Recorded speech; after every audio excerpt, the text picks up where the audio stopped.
வணக்கம் தோழர்களே. பலஸ்தீன் மீதான இனப்படுகொலை போர் துவங்கி இன்றோடு 862 நாட்கள் ஆகின்றன. போர் நிறுத்தம் என்ற ஒன்று அறிவிக்கப்பட்டாலும், அதன் பிறகு கொலை செய்யப்பட்ட மக்களின் எண்ணிக்கை என்பது கிட்டத்தட்ட 500ஐ தாண்டி சென்று கொண்டிருக்கிறது காசாவில். அங்கே முன்பே இருந்த அதே போன்ற இனப்படுகொலை மட்டும் தான் தொடர்கிறதே தவிர, வேறு எந்த மாற்றத்தையும் நாம் அங்கிருந்து பார்க்க முடியவில்லை. மிக குறிப்பாக பல நாடுகள் இன்னும் பீஸ் ஆஃப் போர்ட் என்ற பெயரில் ட்ரம்புடன் இணைந்து வருகிறார்கள். சமீபத்தில் கூட இந்தோனேசியா தாங்கள் 8000 வீரர்களை காசா உள்ளே அனுப்ப தயாராக இருப்பதாக கூறியிருக்கிறது. காசாவின் தற்போதைய சூழ்நிலை என்பது எந்த மாற்றமும் இல்லாமல் அப்படியே சென்று கொண்டிருக்கிறது. இன்றும் கூட ஓர் பாலஸ்தீனர் ஒருவர் கண்ணுக்கு தெரியாத மஞ்சள் கோட்டை தாண்டி விட்டார் என்று தாங்கள் கொலை செய்து விட்டதாக இஸ்ரேல் கூறுகிறது. இதில் மிக முக்கியமாக நாம் ஒன்றை மட்டும் இந்த இடத்தில் நினைவு கூற வேண்டும். அது என்னவென்றால், கடந்த 4 நாட்களுக்கு முன்பு 70,000 பேர் பாலஸ்தீனர்கள் கொலை செய்யப்பட்டனர் என்பதை ஐடிஎஃப் ஒப்புக்கொண்டுள்ளது.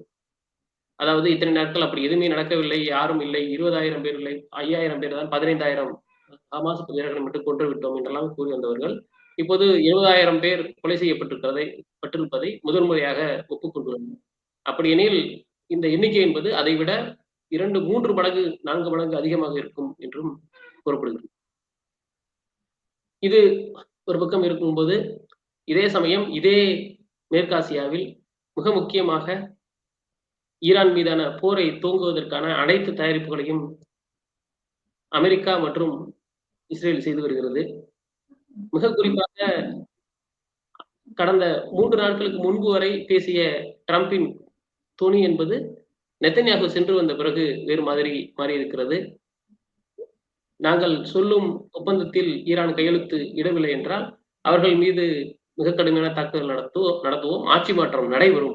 47 வருடங்களாக யாரும் செய்ய முடியாத ஆட்சி மாற்றத்தை நான் செய்வேன் என்று ட்ரம்ப் கூறியிருக்கிறார். இந்த பகுதி மிக பதட்டமான சூழ்நிலையை நோக்கி சென்று கொண்டிருக்கிறது. ஏற்கனவே இருந்த ஆப்ரஹாம் லிங்கன் போர்க்கப்பலை இல்லாமல் மேலும் ஒரு போர்க்கப்பலை அமெரிக்கா பெர்ஷியன்கள் நோக்கி அனுப்புகிறது.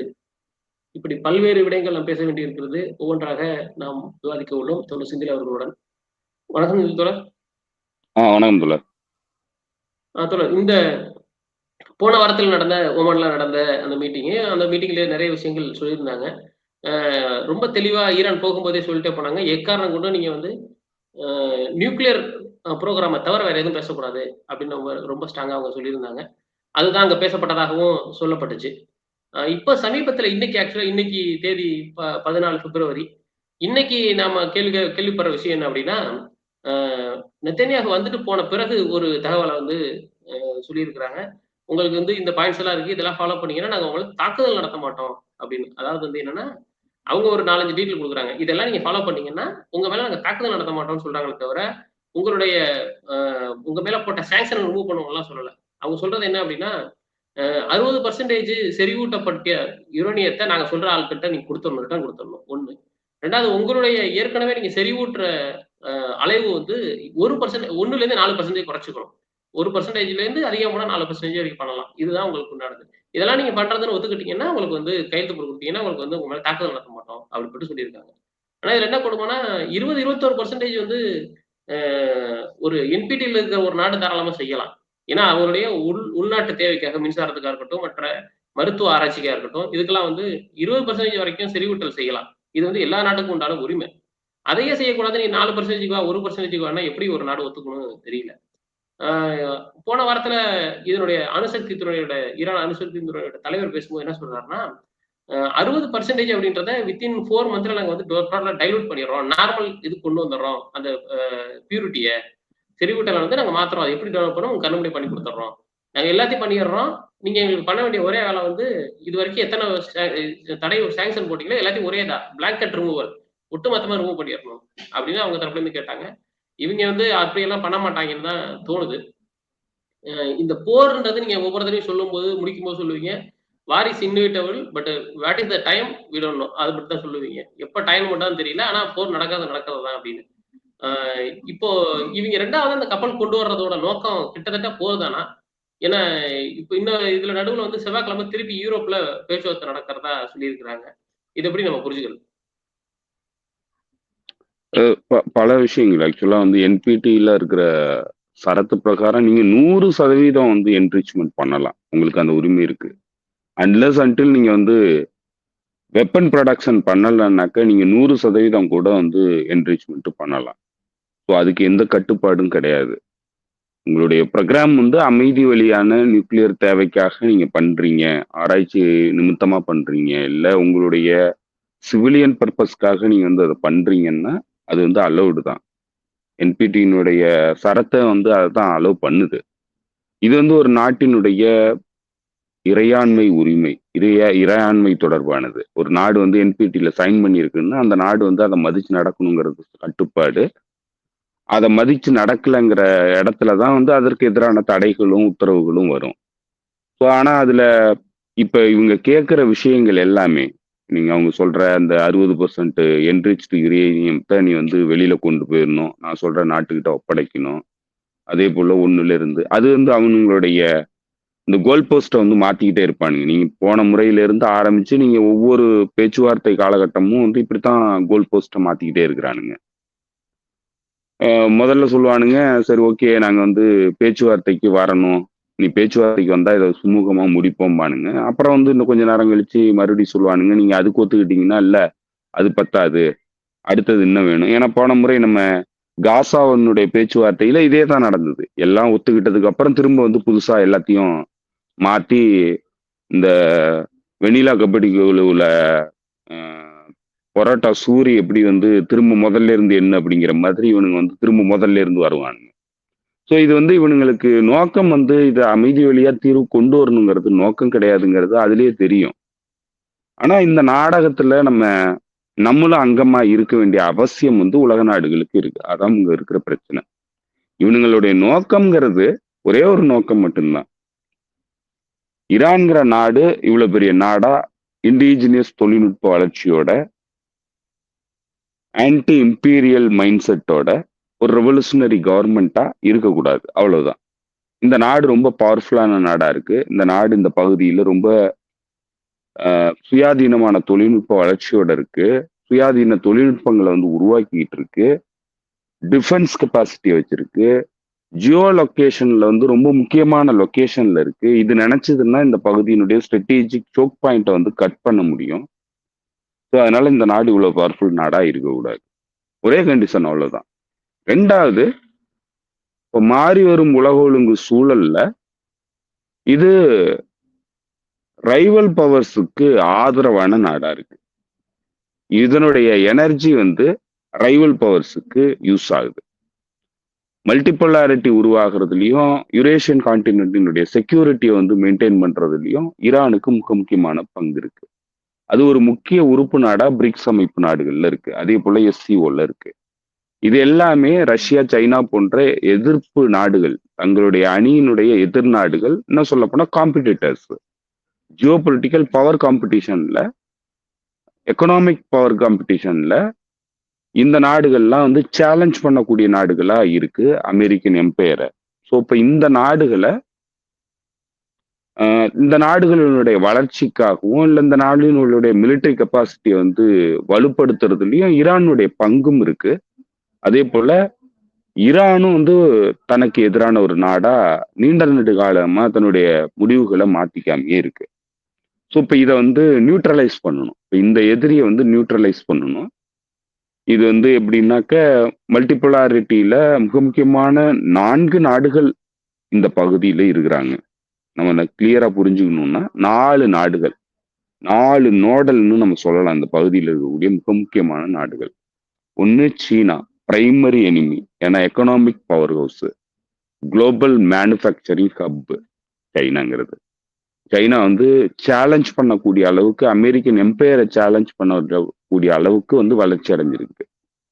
அது எக்கனாமிக்கலி வளர்ச்சி அடைஞ்சிருக்குது, பொலிட்டிக்கலி வளர்ச்சி அடைஞ்சிருக்குது. அதே போல மிலிட்டரியில வளர்ந்துகிட்டு இருக்கு. அதே போல ரஷ்யா வந்து மிலிட்டரிலி பவர்ஃபுல் கண்ட்ரி. நினைச்சு பார்க்க முடியாத அளவுக்கு மிலிட்டரிலி பவர்ஃபுல் கண்ட்ரி. எக்கனாமிக்கலி வலுவான கண்ட்ரி. அதே போல அதனுடைய லேண்ட் மாஸ்ங்கிறது கிட்டத்தட்ட ஆர்டிக் ரீஜியனை முழுக்க வந்து கட்டுப்படுத்தக்கூடிய அளவுக்கு லேண்ட் மாஸ் வச்சிருக்கு. அதாவது நிலப்பரப்பை வச்சிருக்குது. பெரிய அளவுக்கு ரிசோர்சஸ் இருக்கக்கூடிய ஒரு நாடு. ஸோ கடந்த கால வரலாறுகளை பார்க்கும்போது சோவியத் யூனியன் காலத்துல அமெரிக்கன் எம்பையரை சேலஞ்ச் பண்ண நாடு. மேற்கத்திய எம்பையர்களை வந்து சேலஞ்ச் பண்ண நாடு. ஸோ மூன்றாவதா இருக்க மிக முக்கியமான நாடுனாக்க இந்தியா. இந்தியா வந்து மக்கள் தொகையில மிகப்பெரிய நாடு. Civilisational countries. இப்ப இது எல்லாமே வந்து சிவிலைசேஷனல் கண்ட்ரிஸ். பல ஆயிரம் ஆண்டுகளா சிவிலைசேஷன் உருவாகி வளர்ச்சி அடைஞ்சு வந்துகிட்டு இருக்கிற நாடுகள்ல மிக முக்கியமான நாடுகள்னாக்க ஈரான், சைனா, இந்தியா போன்ற நாடுகள், ரஷ்யா போன்ற நாடுகள். ஸோ இது எல்லாமே வந்து அவனுங்களுக்கு அகைன்ஸ்டா வந்து உருவாகி மிகப்பெரிய நாடுகளா உருவாகிறது. இந்த 4 நாடுகள் மிக முக்கியமான நாடுகள். இப்ப இந்த 4 நாடுகளையும் வந்து வீழ்த்தினா மட்டும்தான் அமெரிக்கன் எம்பையரை வந்து நெக்ஸ்ட் 100 இயர்ஸ்க்கு வந்து அவங்களால ரன் பண்ண முடியும். ஸோ இப்போ அதுதான் முக்கியமான விஷயமா அவங்க பார்க்குறானுங்க. அவங்களுடைய ஸ்ட்ராட்டஜிங்கிறது அதுதான். சைனாவை வீழ்த்தணும், இந்தியாவை வீழ்த்தணும், ஈரானை வீழ்த்தணும், ரஷ்யா வீழ்த்தணும். இந்தியா இன்னைக்கு வந்து பிரைமரி பொசிஷன்ல இல்லை. ஏன்னா இந்தியா வந்து இன்னைக்கு அமெரிக்கன் ஆதரவு நிலைப்பாட்டுல சைனாவை வந்து எதிரியா பார்த்துக்கிட்டு இருக்கக்கூடிய ஒரு மிக முக்கியமான நாடா இருக்கு. ஸோ அதனால இப்போதைக்கு இந்தியாவினுடைய த்ரெட்டுங்கிறது பெருசா கிடையாது. ஆனா இந்தியாவுக்கு என்னைக்கா இருந்தாலும் அமெரிக்காவில் த்ரெட் இருக்கு. ஸோ இப்படிதான் வந்து அவனுங்க இந்த ஜியோ ஸ்ட்ராட்டஜியை வந்து வடிவமைக்கிறானுங்க. இப்போ இதுல ஈரானுடைய பங்களிப்புங்கிறது மிக முக்கியமானதா இருக்கு. இப்ப அதுக்காக தான் அவங்க என்ன பண்றானுங்க, இப்ப இந்த ஒவ்வொரு நாடா வந்து தனித்தனியா பிரிச்சு அடிக்கணுங்கிற இடத்துலதான் இதுல லோ ஹேங்கிங் ஃப்ரூட்னு சொன்னாக்க ஈரான் தான். ஈரான் வந்து நீண்ட நெடு நாட்களா இவனுங்களுக்கு எதிரியா இருக்கு. அதே போல ஈரான் வந்து இருக்கிற லொகேஷன்ங்கிறது இவனுங்களுடைய ஆதரவு சக்திகள் என்ன சொல்ல போனா பப்பட்டுகள் சூழ்ந்திருக்கக்கூடிய இடமா இருக்குது. இப்போ Turkey, Saudi Arabia, United Arab Emirates, Bahrain, Kuwait, Israel, Jordan, Egypt, இப்படி பல்வேறு இந்த பகுதியில் என்ன சொல்ல போனாக்க பாகிஸ்தான், இப்படி பல்வேறு நாடுகள் சுற்றி இருக்கக்கூடிய நாடுகள் எல்லாமே பப்பட் ஸ்டேட்ஸ். அமெரிக்கா எம்பையரினுடைய பப்பட் ஸ்டேட்ஸ். அசர்பைஜானை சேர்த்துக்கலாம், அர்மேனியாவை சேர்த்துக்கலாம். அர்மேனியா இப்ப கிட்டத்தட்ட அமெரிக்காவினுடைய பப்பட் ஸ்டேட்டா மாறிட்டு இருக்கு. ஸோ இப்படி பல்வேறு நாடுகள் இந்த பகுதியில் இருக்கிறானுங்க. இவனுங்க எல்லாருமே அமெரிக்கன் பப்பட். அமெரிக்கா சொல்றத கேட்க வேண்டிய கட்டாயத்தில் இருக்கக்கூடிய நாடுகள், அடிமைகள். ஸோ இது வந்து இவனுங்களுக்கு சாதகமானது. ரெண்டாவது, இந்த பகுதியில ஏகப்பட்ட பேசஸ் வந்து அமெரிக்கா உருவாக்கி வச்சிருக்கு நீண்ட நாட்களா. அது இந்த பகுதியில கிட்டத்தட்ட ஒரு 30-40 ஆண்டுகளா வந்து இந்த பகுதியில பெரிய அளவுக்கு கான்சென்ட்ரேட் பண்ணுது. ஏன்னா ஆயில் ரிசோர்சஸ் வந்து ரொம்ப முக்கியமானதா அந்த காலகட்டங்கள்ல இருந்திருக்கு. அதே போல அமெரிக்கன் டாமினன்ஸுங்கிறது டாலர் டாமினன்ஸ். இந்த டாலரை வந்து ப்ரிசர்வ் பண்ணதுல மிக முக்கியமான பங்கு வகிச்சது இந்த மேற்காசியாவினுடைய ஆயில் வர்த்தகம் தான். ஸோ இப்போ இதுதான் வந்து அவனுங்களுக்கு இருக்கிற அட்வான்டேஜ். ஈரானை வந்து எப்படி ஈஸியா அடிக்கலாங்கிறதுல இருக்கிற அட்வான்டேஜ் இந்த அட்வான்டேஜ் தான். அதனால ஈரானை வந்து டார்கெட் பண்றானுங்க. ஈரானை டார்கெட் பண்ணிட்டானுங்கன்னா அடுத்து வந்து அவனுங்க ரஷ்யாவையோ இல்லை சைனாவையோ நோக்கி நகருவானுங்க. ரஷ்யாவுக்கு எதிரான போருங்கிறது ஐரோப்பிய நாடுகளை வச்சுக்கிட்டு ரஷ்யாவுக்கு எதிரான போர் தயாரிப்பு நடவடிக்கைகள் தீவிரமா நடந்துகிட்டு இருக்கு. ஸோ இப்போ இது முடிஞ்சதுன்னா அடுத்து ரஷ்யாவுக்கு எதிரான போருக்கு வந்து தீவிரப்படுத்துவானுங்க. அதுக்கு அடுத்து இந்தியாவுக்கு வருவானுங்க. அதுக்கு அடுத்து சைனாவுக்கு போவானுங்க. இப்படிதான் வந்து இவனுங்களுடைய அமெரிக்கன் எம்பையரை வந்து தொடர்ந்து கீப் அப் பண்றதுலயும், மேற்கத்திய சிவிலைசேஷனல் எம்பையர்ஸை வந்து கீப் அப் பண்றதுலயும் தடைகளா இருக்கக்கூடிய இந்த நாடுகள் எல்லாத்தையும் வந்து அழிச்சிட்டானுங்கன்னாக்க, இல்ல அட்லீஸ்ட் வந்து கண்டெயின் பண்ணிட்டானுங்கன்னா இவனுங்களுடைய வளர்ச்சியை வந்து தடுக்க முடியாது. இவனுங்களுடைய ஆதிக்கத்தை வந்து கட்டுப்படுத்த முடியாது யாராலையும். ஸோ இப்போ அதுதான் வந்து அவனுங்களுக்கு தேவை. இப்போ அதற்கு லோ ஹேங்கிங் ஃப்ரூட்டா இருக்கிறது ஈரான் தான். ஸோ இப்போ ஈரானை வந்து அடிச்சு காலி பண்ணுங்கிறதுல நீண்ட நெடு நாட்களா திட்டமிட்டு கிட்டத்தட்ட வந்து ஒரு 20 ஆண்டுகளுக்கு மேல வந்து திட்டமிட்டு இதை உருவாக்கி வச்சிருக்கானுங்க. இந்த ஸ்ட்ராட்டஜி வந்து உருவாக்கி வச்சிருக்கானுங்க. அந்த ஸ்ட்ராட்டஜியில அவனுங்க என்ன எல்லாம் வந்து வச்சிருக்கிறானுங்கன்னாக்க, ஈரான் மீதான தாக்குதலை வந்து எப்படி அமெரிக்கன் ஆடியன்ஸ் கிட்ட வந்து கன்வே பண்றது, எப்படி வந்து அதை ஜஸ்டிஃபை பண்றது, ஈரானை தாக்குதல் நடத்துறதுக்கு எப்படி ஜஸ்டிஃபை பண்றது. ஏன்னா இப்ப அமெரிக்கா வந்து ஈரான் மீது போர் தொடுத்ததுன்னா ஈரான் பார்த்துக்கிட்டு சும்மா இருக்க போறது இல்லை. அப்ப ஈரான் வந்து திரும்ப தாக்குதல் நடத்துனுச்சுன்னா அமெரிக்காவினுடைய வீரர்கள் வந்து உயிரிழப்பை சந்திக்க வேண்டியிருக்கும்.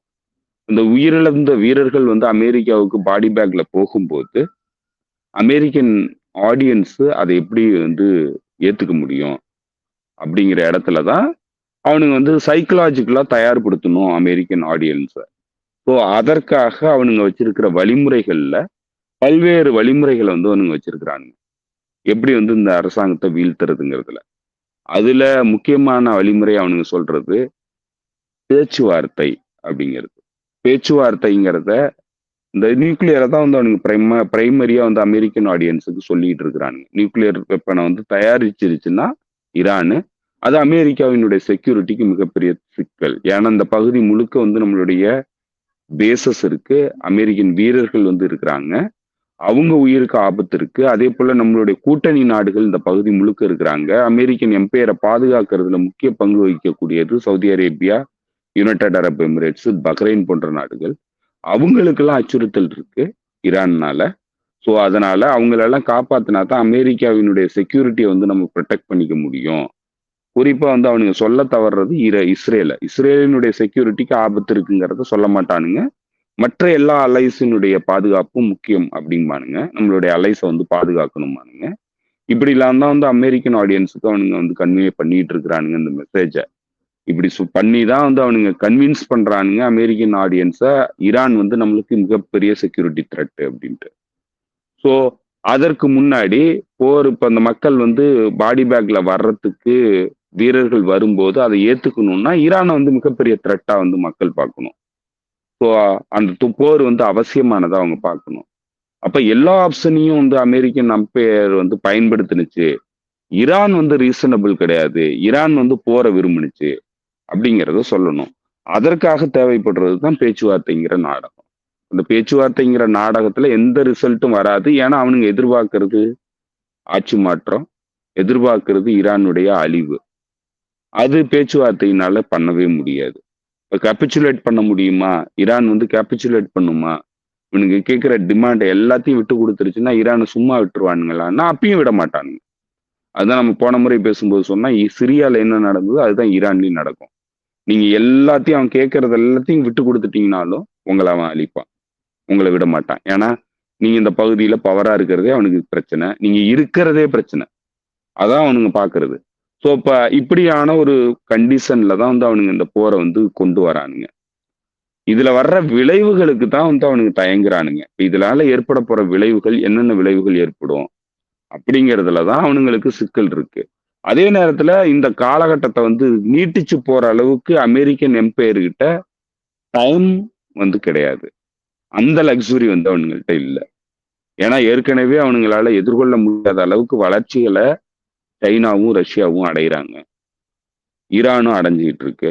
ஸோ இந்த வளர்ச்சி வந்து இந்த வளர்ச்சி போக்கு போச்சுன்னா இன்னும் 10 வருஷத்துக்கு அப்புறம் இல்லை இன்னும் ஒரு 20 வருஷத்துக்கு அப்புறம் ஈரானை எதிர்த்து அடிக்கணுங்கிற எண்ணப்பாடே வர்றதுக்கு வழி கிடையாது.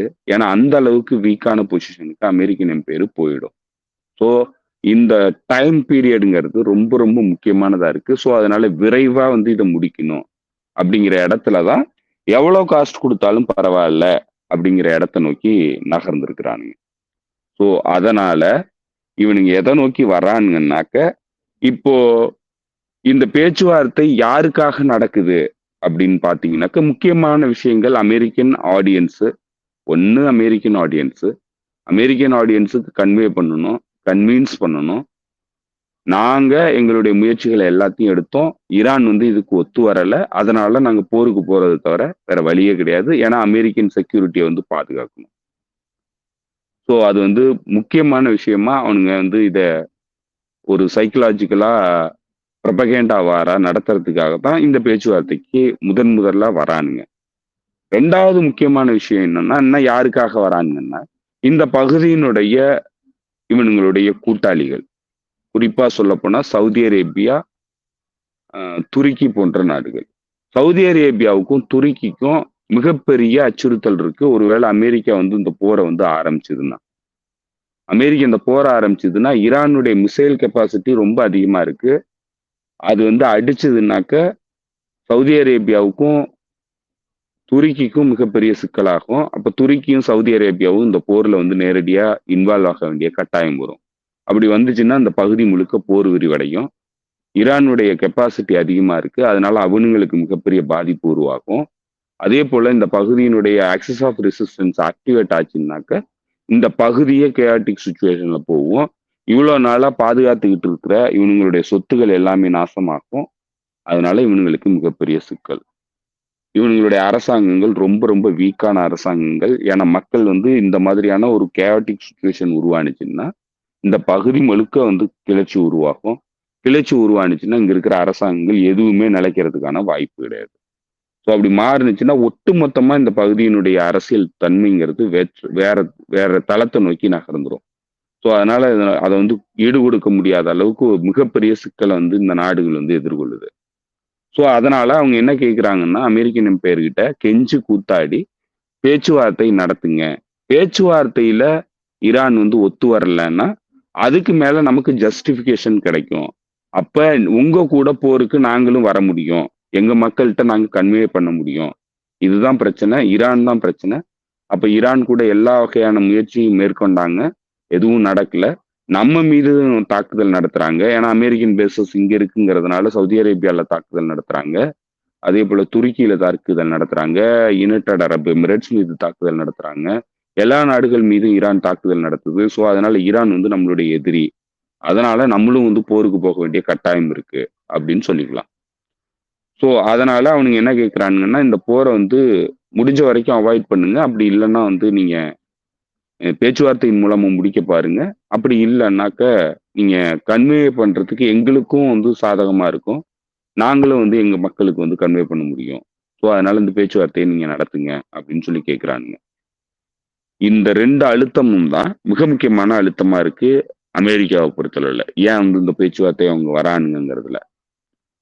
இதே சேம் காரணம் ஈரானுக்கும் இருக்கு. ஈரானுக்கு என்ன அழுத்தம் இருக்குன்னா ரீஜனல் பிளேயர்ஸ். இப்போ ஈரான் வந்து ஏற்கனவே சொல்லிடுச்சு. ஈரானுடைய சுப்ரீம் லீடர் வந்து சொல்லிட்டாரு. இந்த போர் ஒரு சிறு தாக்குதல் வந்து அமெரிக்க தரப்பாலோ இல்ல இஸ்ரேல் தரப்பாலோ நடத்தப்பட்டுச்சுன்னா இது இந்த பகுதி முழுக்க இந்த போர் வந்து விரிவடைகிறத யாராலையும் தடுக்க முடியாது. இது இந்த பகுதி முழுக்க நடக்கக்கூடிய போரா தான் போகும் அப்படிங்கிறத அவர் தெளிவுபடுத்திட்டாரு. ஸோ அதனால போருங்கிறது உருவானுச்சுன்னா ஈரான் மீது தாக்குதல் நடத்துச்சுன்னா அந்த பகுதி முழுக்க வந்து தீப்பத்தி எரியும். அது உறுதியானது. ஏன்னா அவங்க இதுக்கு தான் வந்து இத்தனை ஆண்டு காலம் வந்து ஸ்ட்ராட்டஜிக் பேஷன்ஸ்ல வெயிட் பண்றாங்க. ஏன்னா அமெரிக்காவினுடைய நோக்கமும் இஸ்ரேலினுடைய நோக்கமும் என்னங்கிறது தெரியும். இன்னும் குறிப்பா சொல்ல போனா சவுதி அரேபியா இந்த பகுதியில் இருக்கக்கூடிய யுனைடெட் அரப் எமிரேட்ஸ் இவனுங்களுடைய நோக்கம் எல்லாம் என்னங்கிறது அவங்களுக்கு கிளியரா தெரியும். ஸோ இதெல்லாம் எதிர்பார்த்து தான் வந்து அந்த ஸ்ட்ராட்டஜிக் பேஷன்ஸ் நம்மளுடைய கெப்பாசிட்டியை உயர்த்தணும். முடிஞ்ச வரைக்கும் இந்த போரை வந்து தள்ளி போடுவோம். எப்போ இந்த போர் வந்து அன்அவாய்டபுளா வருதோ அப்போ வந்து இந்த போரை வந்து நம்ம நடத்தி தான் ஆகணுங்கிறத ஆக்சிஸ் ஆஃப் ரெசிஸ்டன்ஸ் தெளிவாகவே ஏற்கனவே திட்டமிட்டு வச்சது தான். ஸோ இப்போ அந்த காலகட்டம் வந்துருச்சுன்னு நம்புறாங்க. அதனால இப்ப நம்ம தயாராக வேண்டிய கட்டாயம் இருக்கு. இப்ப நம்ம நடத்தி தான் ஆகணுங்கிற இடத்த நோக்கி அவங்க நகர்ந்திருக்கிறாங்க, டிசைட் பண்ணிட்டாங்க. ஸோ அதனால அவங்க என்ன பண்றாங்கன்னா இப்ப ரீஜனல் பிளேயர்ஸ் அழுத்தம் கொடுக்குறாங்க. நீங்க வந்து பேச்சுவார்த்தையில இந்த பிரச்சனையை வந்து முடிங்க அப்படின்னு சொல்லிட்டு ஈரானுக்கு அழுத்தம் கொடுக்குறாங்க. இப்ப ஈரானும் வந்து ரீஜனல் பிளேயர்ஸ் மீது தாக்குதல் நடத்துறதுக்கான ஜஸ்டிபிகேஷன் வேணும்.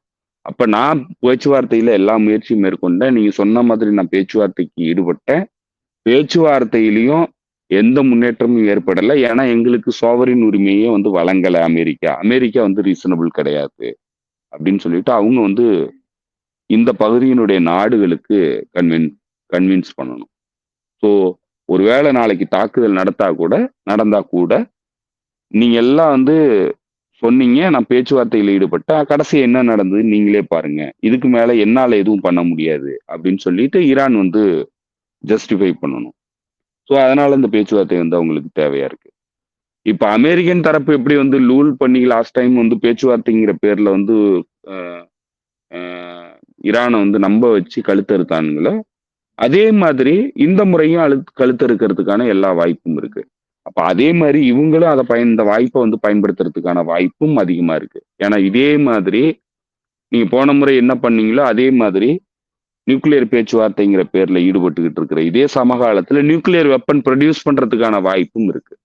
ஸோ ஏன்னா அவங்களுக்கு உறுதியா தெரியுது ஈரானை வந்து அழிக்கணுங்கிற நோக்கத்தோட இருக்கும்போது அதை ப்ரொடெக்ட் பண்றதுக்கான ஒரே ஆப்ஷன்ங்கிறது நார்த் கொரியன் ஆப்ஷன் தான். ஸோ அந்த ஆப்ஷனை நோக்கி நகர்ந்து தான் ஆகணுங்கிற கட்டாயம் வந்து ஈரானுக்கு இருக்கு. ஒருவேளை அவங்க டிசைட் பண்ணியிருந்தாங்கன்னா அமெரிக்கா எப்படி டிசப்ஷன் பாலிசியை ஃபாலோ பண்ணி லாஸ்ட் டைம் வந்து தாக்குதலை வந்து நடத்தினானுங்கன்னா அதே மாதிரி இந்த முறை வந்து டிசப்ஷன் முயற்சியில் ஈடுபட்டுக்கிட்டு இருக்கிற இதே சமகாலத்துல நியூக்ளியர் டெவலப்மெண்ட் ப்ரோக்ராம் வந்து போயிட்டு இருக்கிறதுக்கான வாய்ப்புகள் மிக மிக அதிகமா இருக்கு. ஒருவேளை அது நடந்ததுன்னா நம்மளால ஆச்சரியப்பட வேண்டியது இல்லை, நமக்கு ஆச்சரியப்பட வேண்டியது இல்லை. ஸோ அதனால பல்வேறு காரணங்கள் இருக்கு. ஈரானுக்கும் வந்து இதை வந்து தயாரிப்பு பணிகள்லையும் ஈடுபடணும். ஏன்னா இது வந்து போர் வந்து இறுதிக்கட்ட போருங்கிறத உறுதிப்படுத்தி அவங்க முழுமையா புரிஞ்சு வச்சிருக்கிறாங்க. அதை நோக்கி தான் அவனுங்க வரானுங்கிறதையும் புரிஞ்சு வச்சிருக்கிறாங்க. ஸோ இப்போ அதற்கு தயாரிப்பு பணிகள்லையும் ஈடுபடணும். அதே போல ரீஜனல் பிளேயர்ஸ் கூட வந்து எல்லாரையும் தயார்படுத்தணும். எல்லாரும் இதுக்கு தயாராகணும். எல்லாரும் தயாரானாங்கன்னா ஆகிட்டாங்கன்னா அமெரிக்கா ஒருவேளை இந்த போரை ஆரம்பிக்கலாம். இல்ல அமெரிக்கா ஆரம்பிக்க போகுதுன்னு தெரிஞ்சதுன்னா ஈரானே வந்து இந்த போரை வந்து ஆரம்பிக்கலாம். ஏன்னா அவங்க சொல்லியிருக்கிறாங்க ப்ரீஎம்ப்டிவ் ஸ்ட்ரைக் பண்ணுவோம்னு சொல்லிட்டு. ஸோ அதனால எல்லா தரப்பும் எடுக்கிற முயற்சிகள், எல்லா தரப்பும் இந்த பேச்சுவார்த்தையில ஈடுபடுற இந்த தியேட்டரிக்கல் முயற்சிங்கிறது கம்ப்ளீட்டா டிசப்ஷன் முயற்சி மட்டுமே தவிர இது போரை வந்து அவாய்ட் பண்றதுக்கான எந்த வகையான முயற்சியும் கிடையாது. அதாவது ஃபெய்த்ஃபுல்லான டாக்குங்க எதுவுமே நடக்கல. ஏன்னா அமெரிக்கன் தரப்புங்கிறது உண்மையா நேர்மையா எந்த பேச்சுவார்த்தையும் நடத்துறதுக்கு ஒரு காலத்திலையும் விரும்பல. அவனுங்களுக்கு அது நோக்கமும் கிடையாது. ஸோ இது எல்லாத்தையும் நீங்க வச்சு பாத்தீங்கன்னா இந்த போருங்கிறது எப்ப ஆரம்பிக்குதுன்னு மட்டும்தான் தெரியாதே தவிர ஆரம்பிக்குமா ஆரம்பிக்காதாங்கிற அந்த சந்தேகத்திற்கே இடம் கிடையாது.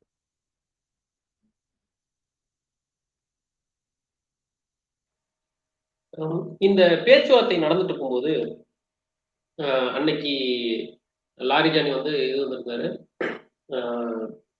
ஓமன் மஸ்கட்ல வந்து அந்த வெளியுறவுத்துறை அமைச்சரை சந்திச்சுட்டு கிட்டத்தட்ட 1.5 மணி நேரம் வந்து அவரும் கிங்கும் மட்டும் தனியாகவே பேசியிருக்கிறாங்க. தேசிய பாதுகாப்பு செயலர், ஈரானுடைய தேசிய பாதுகாப்பு செயலரும் ஓமனுடைய மன்னரும் 1.5 மணி நேரம் பேசியிருக்கிறாங்க.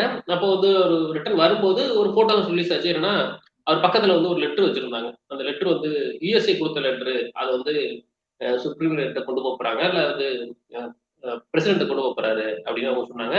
ஆனா மறுநாள் அவரே சொன்னாரு அந்த லெட்டர் வந்து யுஎஸ் கொடுக்கல, நம்முடைய நண்பர்கள் ஓமன்ல இருந்து தான் எழுதியிருக்காங்க, ஓமன் கவர்மெண்ட் தான் எங்களுக்கு எழுதியிருக்கு அப்படின்னு சொல்றாங்க.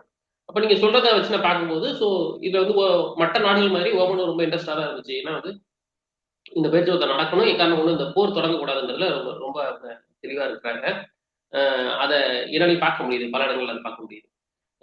இப்போ ஓமன் உள்ளிட்ட பல நாடுகள் வந்து இது தயவு செஞ்சு செஞ்சிடாதீங்க, இது ரொம்ப பெரிய பிரச்சனையாயிரும் அப்படின்றதுல ரொம்ப அழுத்தமா இவங்க இருக்கிறாங்க.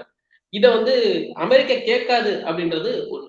இதுல இன்னொரு கேள்வி இப்பதான் முக்கியமான இடத்துக்கு நான் நகர்றேன். என்னன்னா அமெரிக்காவுடைய சொத்துக்கள் மீது தாக்குதல் நடத்துறாங்க. இப்ப நீங்க சொன்ன மாதிரி எல்லா பேச்சுவார்த்தையும் நடந்து அது வந்து தோல்வியில முடிஞ்சு போரே வெடிச்சிருச்சு. இல்ல எய்தர் அமெரிக்க தாக்குதல் தொடங்கிருச்சு அல்லது வந்து ஈரானே ப்ரீஎம்ப்டிவ் ஸ்ட்ரைக் ஆரம்பிச்சிட்டாங்க. ஆரம்பிச்சு போகும்போது இந்த ரீஜன்ல நம்ம பேசாத ஒரு நாடு வந்து இருக்கு, ராணுவத்தை வச்சுட்டு இருக்கு. அதுதான் வந்து யுகே. யுகேவுடைய படைத்தளங்கள்லாம் பாத்தீங்கன்னா ஓமன்ல இருக்குது. பல நாடுகள்ல சின்ன சின்ன இடத்துல எல்லாம் வச்சிருக்காங்க. அவங்களோட மீதான தாக்குதலும் இது நடக்கும்னு நான் ஃபீல் பண்றேன். அவங்க எப்ப உள்ள வருவாங்க நீங்க நினைக்கிறீங்க? மேபி இந்த தாக்குதல் தொடங்கி இவங்க வந்து ஃபுல் ஃபிளட்ஜ்ல ஆரம்பிச்சிட்டாங்க அப்படின்னா, இது யுகே மாதிரியான உள்ள ஒரு நாடு உள்ள வந்துருச்சுன்னா, இது வேற மாதிரியான ஒரு 3ஆம் உலக போருக்கு போயிருமோ அப்படின்ற ஒரு கேள்வி இருக்கு. ஏன்னா இன்னைக்கு பொலிட்டிகோ வந்து ஒரு தலைவங்கள் இருக்காங்க. ஐரோப்பிய நாடுகள் வந்து ஃபீல் பண்ண ஆரம்பிச்சிட்டாங்க 3ஆம் உலக போர்கள் வரப்போகுது அப்படின்னு. நான் அத மூலியமா தான் இந்த கேள்வி கேட்கிறேன். இல்ல உறுதியா இப்ப இது என்னன்னா ஐரோப்பிய நாடுகள்ல கிட்டத்தட்ட இது ஒரு நேட்டோவுக்கும் ஈரானுக்கும் எதிரான சண்டை, இல்ல நேட்டோவுக்கும் ஆக்சிஸ் ஆஃப் ரெசிஸ்டன்ஸுக்கு எதிரான சண்டையா தான் வந்து மாறப்போகுது. இந்த ஆக்சிஸ் ஆஃப் ரெசிஸ்டன்ஸுக்கு எதிரான நாடுகள்ல நேட்டோ மட்டும் இல்ல, கூடுதலா வந்து அரபு அடிமைகளும் சேர்ந்து தான் வரப்போறானுங்க.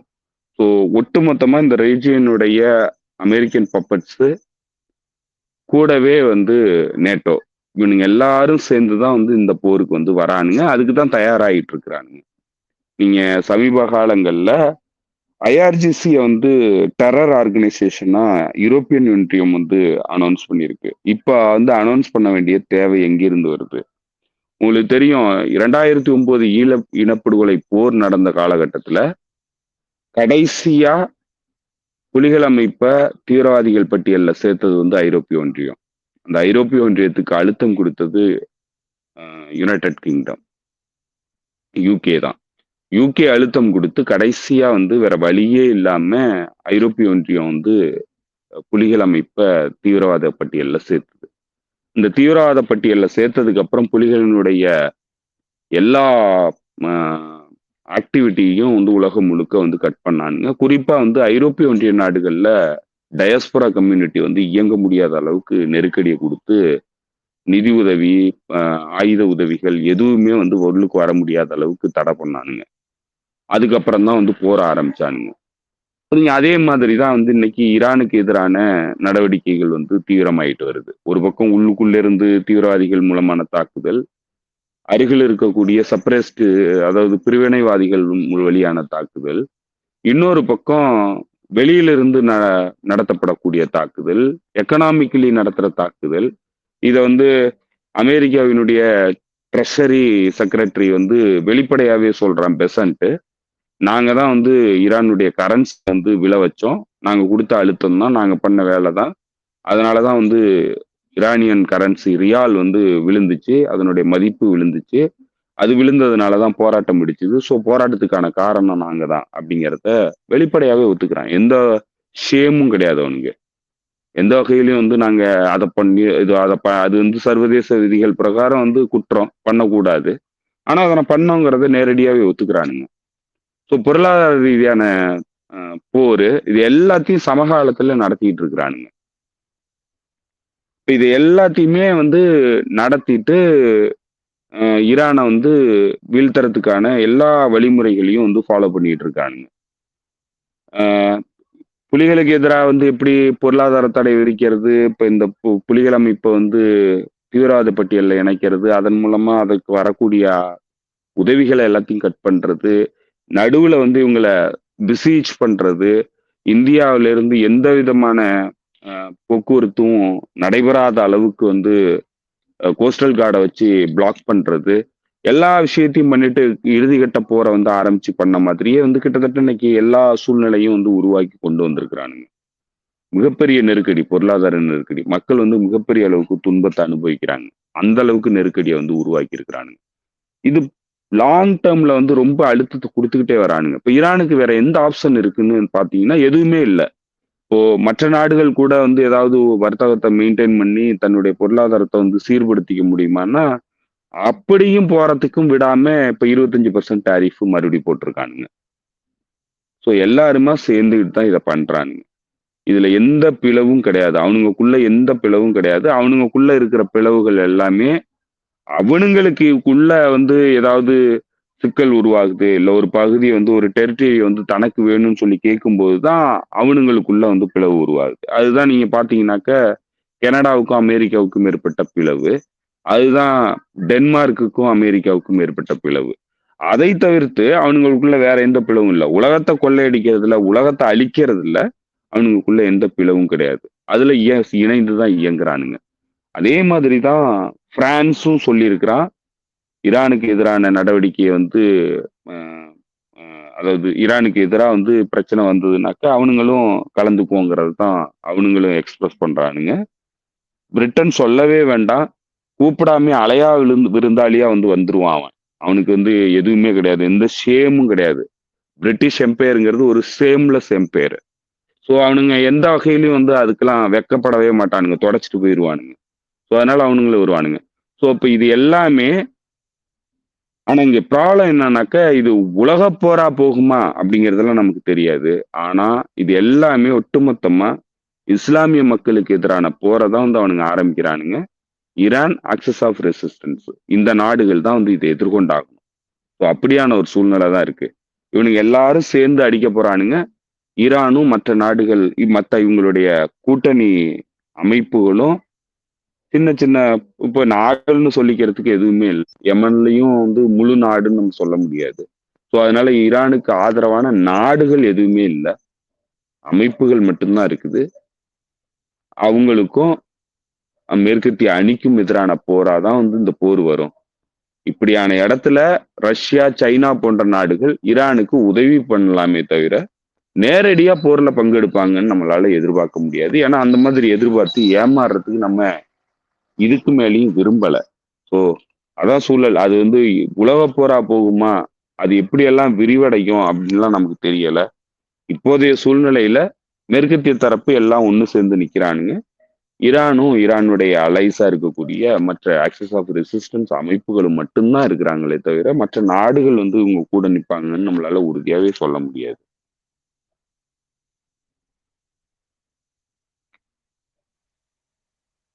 புரியுது, புரியுது தோழர். இதுல நீங்க அந்த யூரோப் பத்தி பேசுனதால, நேட்டோ பத்தி பேசுனதால, ம் இன்னைக்கு வந்து ஒரு இது நடந்துச்சு. இங்க பெர்லின்ல ஒரு மேற்குலக நாடுகள், ஐரோப்பிய நாடுகள் எல்லாம் சேர்ந்து ஒரு கான்ஃபரன்ஸ் நடத்துனாங்க. அந்த கான்ஃபரன்ஸ்ல வந்து டென்மார்க்கினுடைய பிரதமர பார்த்து கேட்குறாங்க. ஏன்னா டென்மார்க் கீழ தான் வந்து கிரீன்லாந்து வருது. கிரீன்லாந்துக்கு வந்து நான் விலை சொல்றேன்னு இவரு சொல்றாரு. ட்ரம்ப் சொல்றாரு.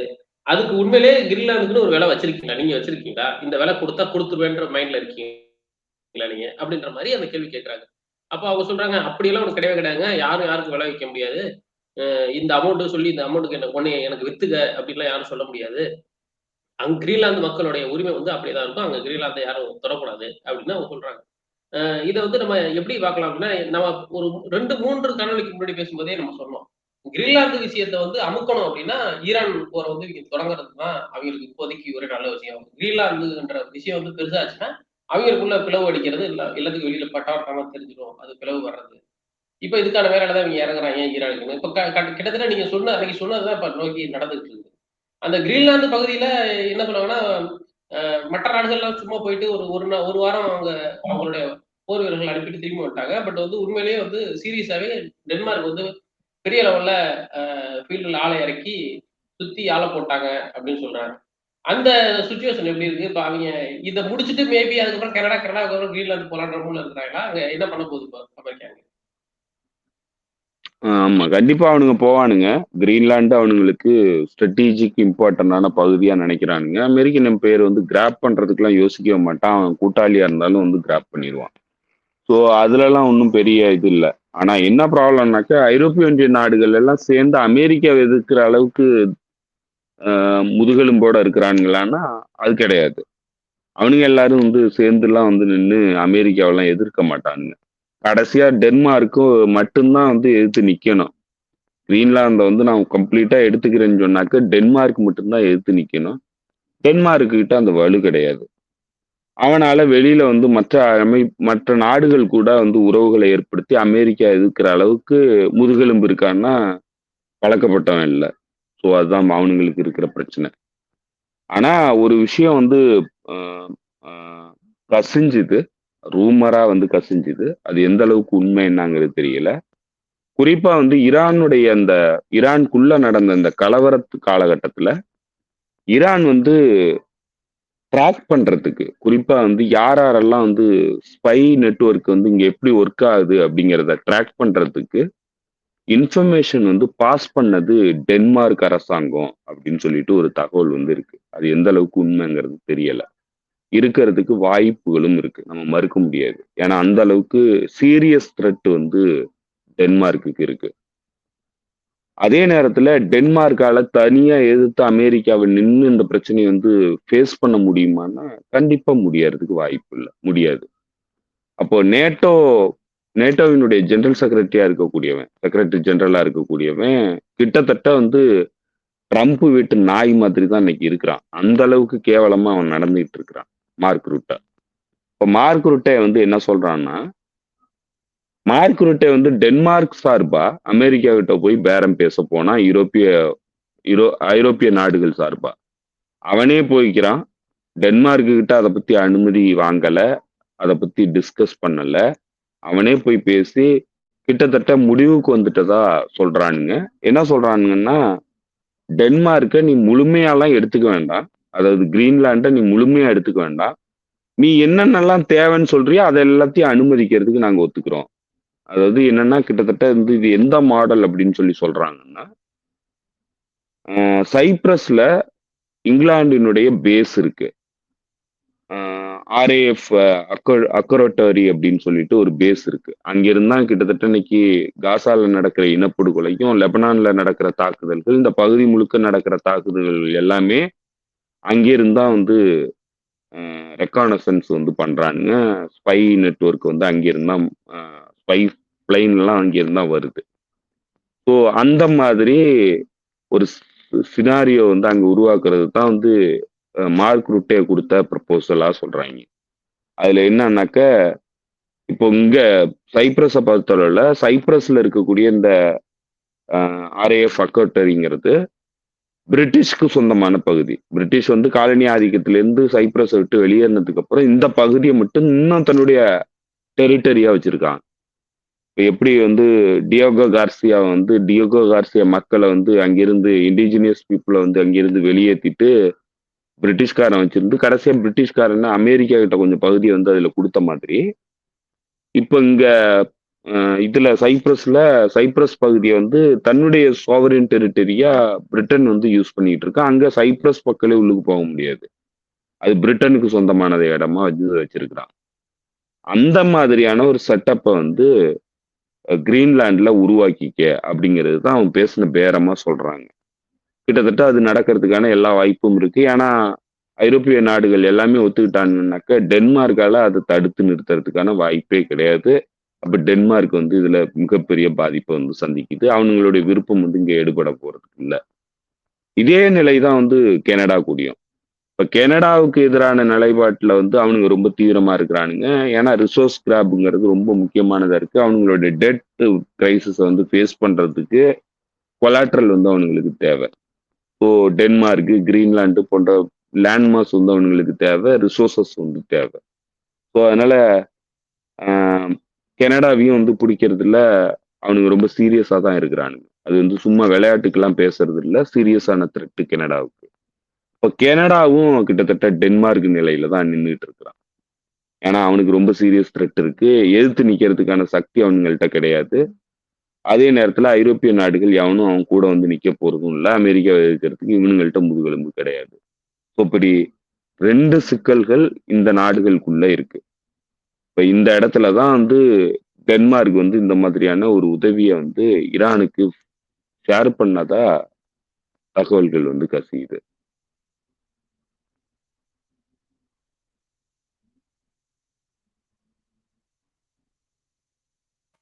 ஸோ அப்போ இது வந்து தன்னை காப்பாத்திக்கணும் அப்படின்னு முடிவு வந்துட்டா யார் வேணாலும் என்ன வேணாலும் பண்ணுவாங்க அப்படின்ற ஒரு இடம் தான் வருது. இப்பதான் வந்து லைட்டா அமெரிக்கா வந்து அதை காட்ட ஆரம்பிக்குது. என்னோட எதிரியா இருந்து அமெரிக்காவோட எதிரியா இருந்தீங்கன்னா உனக்கு கொஞ்சம் பிரச்சனை, என்னோட நண்பனா இருந்தீங்கன்னா நீ அது வந்து தற்கொலைக்கு சமம் அப்படின்னு ஏற்கனவே என்ன ஹென்றி மார்க் ஹென்ரியா ஹென்றி கிசஞ்சர் அதெல்லாம் திரும்ப திரும்ப ஆயிரத்துக்கு வர்றாப்புல. அது மாதிரி இடத்துக்கு தான் எனக்கு தள்ளி விட்டாங்க. இப்போ இதுல வந்து இந்த நான் தொடக்கத்துல உங்கள்கிட்ட கேட்டிருந்த மாதிரி 2வதா ஒரு கப்பல் வந்துகிட்டு இருக்குதான் இதை நோக்கி, இது ஜார்ஜ் புஷ்ன்னு சொல்றாங்க இந்த கப்பல் பேரு. அது வந்து ஈரானை நோக்கி வந்துட்டு இருக்கிறதா சொல்றாங்க. அதுக்கு வந்து ஈரான் தரப்புல இருந்து எதிர்ப்பு சொல்லியிருந்தாங்க. ஒரு பக்கம் நம்ம கூட பேச்சுவார்த்தை நடத்துறீங்க, நடத்திக்கிட்டே இன்னொரு கப்பலை கூட்டு வரீங்கன்னா அப்ப என்ன அர்த்தம்? உங்களுக்கு ஒரு அரண் அப்படிங்கிறது ஒண்ணு கிடையாது. உங்களுக்கு வந்து ஒரு இதே கிடையாது. நீங்க போர் தான் நடத்தணும். அதுக்கான எல்லா வேலையும் செய்யறோம். அதுக்கான டைம் தான் அதை பாஸ் பண்றதுக்கு தான் எங்களுக்கு வர சொல்லியிருக்கீங்களான்னு சொல்லி ஈரானை கடுமையா கேட்டிருக்குது. இப்போ அந்த வர்ற கப்பல் வந்து வெனிசுவேலால நிப்பாட்டியிருந்த கப்பல், வெனிசுவேலா கடல் நிப்பாட்டியிருந்த கப்பல் இப்ப அது வந்து அங்க நமக்கு வந்து வெனிசுவேலா டோட்டல் நம்ம கண்ட்ரோலுக்கு வந்துருச்சு. அதனால நமக்கு அனுப்பலாம் அப்படின்னு சொல்லி அனுப்புறதா சொல்றாங்க. இப்ப வெனிசுவேலா பத்தி நம்ம கண்டிப்பா பேசியே ஆகணும். ஏன்னா வந்து வெனிசுவேலால இருந்து இஸ்ரேலுக்கு முதல் எண்ணெய் கப்பல் போயிருச்சு அப்படின்னு சொன்ன உடனே எல்லாருமே அப்செட், இன்க்ளூடிங் நானுமே வந்து எண்ணெயா மொத்தமா போயிடுச்சு போட்டிருக்கேன், இவன் என்னத்த பண்ணாங்க அப்படின்னு ஒரு ஒரு வெறுப்பான இதுதான் வந்துச்சு, சிந்தனை தான் வந்துச்சு. அப்புறமேல அடுத்து வந்து மறுநாள் அவங்க தரப்புல இருந்து வந்துச்சு, அப்ப எதுவுமே நாங்க அனுப்பல, இஸ்ரேலுக்கு நாங்க எந்த எண்ணெய் அனுப்பல, தப்பான தகவலை ப்ளூம்பெர்க் செய்தி ஊடகம் சொல்லக்கூடாது அப்படின்னு அவங்க சொல்லியிருந்தாங்க. அப்புறம் அதுக்கு அன்னைக்கு ஈவினிங்கே வந்து இந்த ஒரு வீடியோ கூட வந்துருந்துச்சு. தற்போதைய நடப்பு அதிபராக இருக்கக்கூடிய டெல்கே ரோட்ரிகஸ் வந்து பேசும்போது ஒரு அமெரிக்கன் சேனல் நினைக்கிறேன், அந்த சேனலுக்கு பேட்டி கொடுக்கும்போது சொல்றாங்க, அமெரிக்காவுக்கும் வெனிசுலாவுக்கும் இடையிலான ஒப்பந்தம் நடந்து முடிஞ்சிருச்சு, எண்ணெய் வர்த்தக ஒப்பந்தம் முடிஞ்சிருச்சு, அது வந்து எங்களுடைய பொதுத்துறை நிறுவனத்தின் மூலமா தான் நடந்திருக்கு, அந்த பணம் வந்து எங்களுக்கு தான் வரும், அந்த பணம் வந்து வெனிசுலா உள்ளப்பட்டு தான் இது பண்ணப்படும், பயன்படுத்தப்படும் சொல்றாங்க. இதெல்லாம் வெளியில இருந்து நம்ம பாக்குறது. எனக்கு திரும்ப திரும்ப என்ன ஞாபகம் வருதுன்னா, இவங்களை கடத்திட்டு போன அந்த 3ஆம் தேதி ஒரு அதிபர் நிக்கோலஸ் மதுரோவை கடத்திட்டு போன பிறகு அந்த நம்ம பேசின அந்த வாரத்துல பேசின வீடியோல நீங்க சொல்லியிருந்தீங்க, அலெக்சர் குரூப் சொல்லியிருந்தாரு, இது பேக் டோர்ல நடந்திருக்குது, அவங்க வந்து பின்பக்கமா ஒரு டீல் முடிச்சிட்டாங்க, அதுக்கப்புறம் தான் அவங்க இப்போதைய நடப்பு அதிபராக இருக்கக்கூடிய டெல்கே, அப்புறம் அவருடைய அண்ணன் இவங்கெல்லாம் பேசி இதை நாங்கள் பண்றோம், இதை நீங்க பண்ணிக்கங்கன்னு அவங்க வந்து ஒரு டீல் பண்ணி தான் இந்த இது நடக்குது. அதுல தான் இவரை கடத்திட்டு போயிருக்காங்க அப்படின்னு நீங்க சொன்னீங்க. அந்த இடத்த நீங்க இன்னமும் அதே இதுல தான் ஸ்டாண்ட்ல தான் நிக்கிறீங்களா, இல்ல எப்படி இதை பார்க்கலாம்? இதுல பல குழப்பங்கள் இருக்கு. ஒண்ணு முக்கியமான விஷயம் என்னன்னாக்கா, இப்ப நடந்த விஷயங்கள்ல இந்த நேஷனல் செக்யூரிட்டி, அதாவது நேஷனலைஸ் பண்ணது ஆயில் ரிசோர்சஸ் வந்து நேஷனலைஸ் பண்ணது ஹூகோ சாவஸ் காலத்துல. இப்போ ஹூகோ சாவஸ் பொலிவேரியன் ரெவல்யூஷனுடைய அடிப்படை வந்து நேஷனலைஸ் பண்ணதுதான்.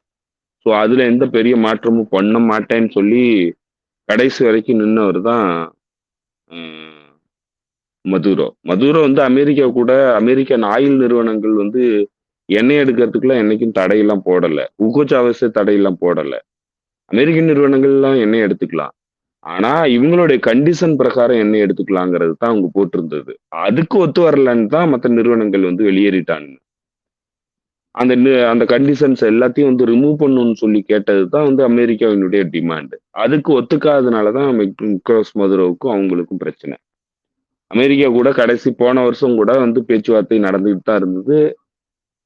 சிறப்பு தூதுவரை வந்து அனுப்பி பேச்சுவார்த்தை வந்து நடந்துகிட்டு இருந்தது.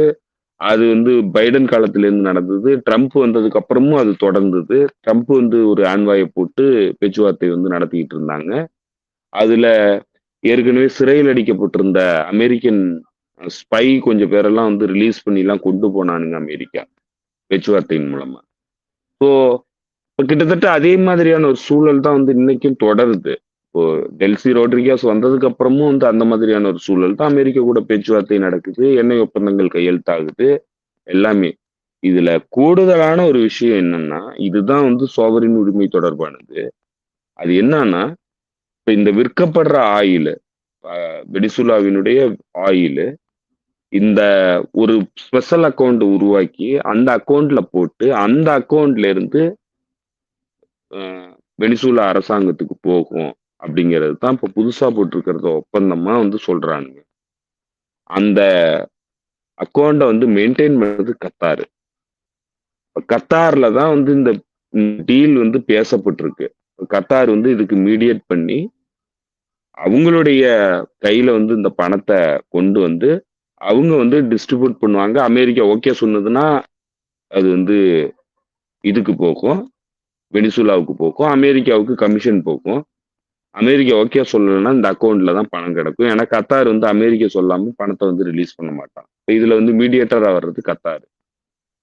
இப்போ அலெஸ்டர் க்ரூக்கு சொன்னது என்னன்னா, கத்தார் தான் மீடியேட் பண்ணுச்சு. டெல்சி ரோட்ரிகஸ் மதுரோ வந்து விட்டு கொடுக்கறதுக்காக ஏற்கனவே பேக்டோர் வழியா டீல் பேசிட்டாங்க. அதுல டீல் பேசுனது வந்து கத்தார்ல தான் நடந்தது, மீடியேட் பண்ணது கத்தார் தான் அப்படின்னு சொன்னதும், இப்ப இந்த நேஷனல் வெல்த், அதாவது குறிப்பா சொன்னா நேஷனல் நேச்சுரல் ரிசோர்சஸ்ல இருந்து வர்ற பணத்தை கத்தார், அந்த அக்கௌண்ட்டை வந்து கத்தார் மெயின்டைன் பண்றதும் பொருத்தமா இருக்கு.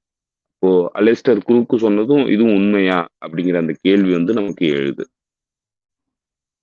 இதுதான் முக்கியமான விஷயம். இப்ப இந்த விஷயத்தை அப்படியே வச்சுக்கிட்டு ஈராக் போருக்கு அப்புறம் ஈராக்கினுடைய ஆயில் ரிசோர்சஸ், அதுல வர்ற பணம் எப்படி மேனேஜ் பண்ணப்படுது அப்படின்னு நீங்க பாத்தீங்கன்னா தான் உங்களுக்கு இதுல எவ்வளவு பெரிய சாவரின் உரிமை வந்து பறிபோயிருக்கு அப்படிங்கிறது தெரியும். ஈராக்கினுடைய எண்ணெய் வளங்கள் உலகம் முழுக்க விற்கிறது அமெரிக்கா தான். இப்ப வித்துக்கிட்டு இருக்கு. இதுல சைனாவுக்கும் ஈராக் வந்து தனியா ஆயில வந்து விற்கிது. இந்த பணம் எல்லாம் எந்த அக்கௌண்ட்டுக்கு போகுதுன்னா அமெரிக்கன் ரிசர்வ் பேங்க்ல, அதாவது அமெரிக்கன் ஃபெடரல் ரிசர்வ்ல இருக்கக்கூடிய ஒரு அக்கௌண்ட்டுக்கு தான் இந்த பணம் எல்லாமே போகுது. ஈராக்கினுடைய ஆயில் பணம். அங்கிருந்து பணத்தை வந்து அமெரிக்கன் பேங்க் வந்து டிரான்ஸ்ஃபர் பண்றது கிடையாது ஈராக்குக்கு. அமெரிக்கா அங்க ஒரு கமிட்டி வச்சிருக்கிறானுங்க, மேற்பார்வை கமிட்டி வாஷிங்டன்ல இருக்கு. அந்த கமிட்டி என்ன பண்ணுதுன்னா இந்த பணத்தை வந்து மேனேஜ் பண்ணுது. அவனுங்க உத்தரவு போட்டா தான் பணம் வந்து ஈராக்குக்கு போகும். இந்த பணமும் பேங்க் டிரான்ஸ்ஃபர்ல போறது கிடையாது. ஈராக்கிய அரசாங்கம் தன்னுடைய செலவு, அந்த மாச சம்பளம், அரசாங்க ஊழியர்களுக்கான சம்பளம், மற்ற செலவுகளுக்கான பணம், அரசாங்க செலவுக்கான பணம், இதெல்லாம் ஒரு மாசத்துக்கு எவ்வளவு செலவாகுது அப்படின்னு சொல்லிட்டு கால்குலேட் பண்ணி, இவ்வளவு அமௌண்ட் இந்த வருஷத்துக்கு, இந்த மாசத்துக்கு வந்து எனக்கு பணம் தேவை அப்படின்னு சொல்லி இவனுங்க வந்து ஒரு லெட்டர் எழுதணும் அங்க இருக்கிற கமிட்டிக்கு. அமெரிக்காவில் இருக்கக்கூடிய கமிட்டி அதை பார்க்கும். பார்த்துட்டு இதுல எது வந்து அனுப்பலாம், எது அனுப்பக்கூடாதுங்கிறதெல்லாம் அவனுங்க டிசைட் பண்ணி அதுல அமெண்ட்மெண்ட் பண்ணி, ஓகேன்னா இப்போ உதாரணத்துக்கு ஒரு ஒரு 200 மில்லியன் வந்து இந்த மாசத்துக்கு செலவு இருக்கு அப்படின்னு சொல்லிட்டு ஈராக்கிய அரசாங்கம் வந்து எழுதி லெட்டர் அனுப்புனதுன்னா, பில்லு வவுச்சர் அனுப்புனதுன்னா, அவனுங்க அதுல இதெல்லாம் தேவையில்ல, இதெல்லாம் தேவையில்ல, இதுக்கெல்லாம் நீங்க பணம் கொடுக்காதீங்க அப்படின்னு சொல்லிட்டு அடிச்சுட்டு 100 மில்லியன் தான் வந்து இந்த மாசம் உங்களுக்கு அனுப்புவேன்னா ஈராக்கால எதுவுமே பண்ண முடியாது.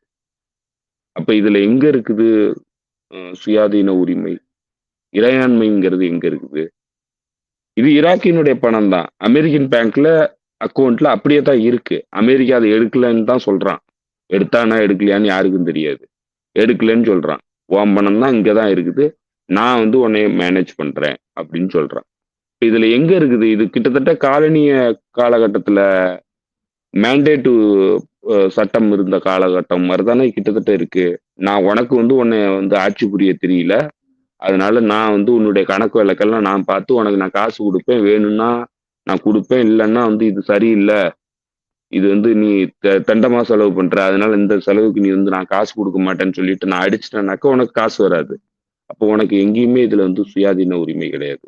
கிட்டத்தட்ட அதே மாதிரியான ஒரு ஃப்ரேம் ஒர்க் தான் வெனிசுலாவுக்கும் அமெரிக்காவுக்கும் ஆயுள் வர்த்தகத்தை பொறுத்தளவுல கத்தார மையமா வச்சு நடக்குது. இதுக்கும் அதுக்கும் இருக்கிற ஒரே ஒரு வேறுபாடு என்னன்னா, ஈராக்கினுடைய அக்கௌண்ட் அமெரிக்காவில் இருக்குது. அமெரிக்கன் பேங்க்ல வந்து ஈராக்கினுடைய அக்கௌண்ட் இருக்கு. அமெரிக்கன் அபிஷியல்ஸ் அந்த அக்கௌண்ட்டை வந்து மேனேஜ் பண்றாங்க. இங்க கத்தார் அரசாங்கத்துக்கிட்ட இருக்கு, கத்தார் அரசாங்கம் அதை மேனேஜ் பண்ணுது. இவ்வளவுதான் வேறுபாடு. இதுல என்ன பெரிய வித்தியாசம் வந்துட போகுது? கத்தாருங்கிறது தனி நாடுன்னு சொல்லிக்கலாம். ஆனா அமெரிக்கா சொல்லாம கத்தார்ல இருந்து ஒரு துரும்பு கூட நகராது. ஏன்னா ஹமாஸ் கூட பேச்சுவார்த்தை அப்படித்தான் நடந்துகிட்டு இருக்கு.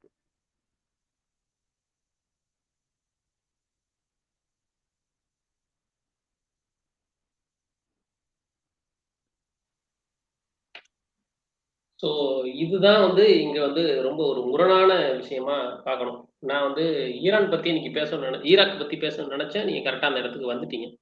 ஸோ நம்ம அங்கேருந்தே அப்படியே அதை கண்டினியூ பண்ணி போகலாம்னு நினைக்கிறேன் ஈராக்ல. ஈராக்ல சமீபத்துல இதுல தேர்தல் நடந்தது. இன்னும் ஒரு கூடுதலான ஒரு விஷயம் என்னன்னா, டெல்சி ரோட்ரிகஸ் வந்து இப்போ மீண்டும் பேசும்போது கூட சொன்னாங்க, இந்த நாட்டினுடைய தற்போதைய அதிபர் கூட வந்து நிக்கோலஸ் மதுரோ தான், நான் வந்து சும்மா அவருடைய பொறுப்பை தான் வந்து வகிக்கிறேனே தவிர நான் அதிபர் கிடையாது அப்படின்னு சொல்லிட்டு. என்னன்னா, இப்ப அங்க ஸ்டூடெண்ட் ப்ரொட்டஸ்ட் அதிகமா இருக்குது. கடந்த 2 நாட்களுக்கு முன்னாடி கடுமையான போராட்டம். ஆஹ் அதாவது மாணவர்கள் போராட்டம். இந்த போராட்டம் வந்து தீவிரமடைய ஆரம்பிச்சிருக்குது. கிட்டத்தட்ட வந்து டெல்சி ரோட்ரிகோஸினுடைய நிலைமை வந்து மோசமாயிட்டு இருக்கு. அவனுங்களால வந்து இதே மாதிரி மெயின்டைன் பண்ணி போனாங்க, அமெரிக்காவை வந்து கேபிச்சுலேட் பண்ணிட்டு காட்டி கொடுக்க ஆரம்பிச்சாங்கன்னா, கண்டிப்பா வந்து இந்த அரசாங்கம் வந்து நிலைக்கிறதுக்கான வாய்ப்பு இல்ல. சிவில் வார் உருவாகிறதுக்கான எல்லா வாய்ப்புகளும் வெனிசுலால இருக்கு. இப்போ வந்து ஈராக்ல இருக்கிற சுச்சுவேஷன் நீங்க சொன்ன மாதிரி எனக்கு புரியுது. ஏன்னா வந்து இந்த சிவில் வார்ன்ற வார்த்தை பயன்படுத்தினதால நான் சொல்றேன். 2014ல வந்து ஐஎஸ்ஐஎஸ் உருவானது. அதுக்கப்புறமேல அதை எதிர்த்து இது பண்றதுக்கு பிஎம்யூ உருவானது. இதெல்லாம் ஈராக்ல நடந்துச்சு. அப்போ வந்து ஈராக் வந்து கலவரக்காடாவே இப்போ வரைக்கும் இருக்குது. சதாம் ஹுசேனை நாங்கள் கொண்டுட்டோம், சுதந்திரத்தை வந்து அந்த நாட்டுக்கு கொடுத்துட்டோம், டெமோக்ரஸியை கொண்டு வந்துட்டோம்னு சொன்னாங்க. ஆனால் இப்போ வரைக்கும் அங்கே கலவரக்காடாக தான் அந்த நாடு இருக்குது ஈராக்கு. இப்போ அதே மாதிரியான ஒரு சுச்சுவேஷன் இங்கே வந்ததுக்கு வாய்ப்புகள் அதிகமாகவே இருக்கிற மாதிரி தான் ஒரு அச்சம் நமக்கு தோணுது. இதையே வச்சு இப்போ கியூபாவையும் மிரட்டிக்கிட்டு இருக்காங்க. இதை வச்சு நாங்க கியூபாவை அப்படி பண்ணிடுவோம், இப்படி பண்ணிடுவோம்னு சொல்றாங்க.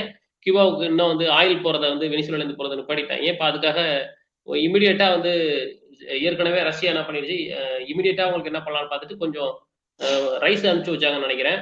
ஒரு 300 டன் கிட்ட வந்து ரைஸ் அனுப்பி வச்சாங்க கியூபாவுக்கு. இமிடியேட்டா அதே போல அது வரைக்கும் என்ன டெபிட் இருக்கோ பார்த்து ஒரு 200 மில்லியன் சம்திங் ஏதோ 30 மில்லியன் 30 பில்லியன் நினைக்கிறேன். 30 பில்லியன் வந்து டெபிட் இருந்தது. இமிடியேட்டா இன்னைக்கு வேவ் ஆஃப் பண்றோம்னு சொல்லி இவர் டிக்ளேர் பண்ணாரு. ரஷ்யாவுடைய வெளியுறவுத்துறை அமைச்சர். நாங்க வேவ் ஆஃப் பண்ணிட்டோம். கியூபாவுக்கு வேற என்ன வேணுமோ நாங்க பண்றோம் அப்படின்னு. அதே அதே போல வந்து மெக்சிகோல அவ்வளோ ஆயில் வெனிசுவேலா அளவுக்கு ஆயில் ரிசோர்ஸ் கிடையாது. ஆனாலும் அவங்களால எவ்வளவு முடியுமோ அவங்க மெக்சிகோல இருந்து அனுப்பியிருக்காங்க. மெக்சிகோல இருந்து அனுப்பக்கூடாதுன்னு வந்து அ அமெரிக்கால இருந்து அழுத்தம் வந்தப்போ, அதெல்லாம் நீங்க சொல்றத நான் கேட்க முடியாதுன்னு சொல்லி இவங்களுடைய அ 2 கண்டெய்னர் ஷிப் வந்து அனுப்பி இருக்கிறதா கேள்விப்பட்டேன் மெக்சிகோ. ஆமா.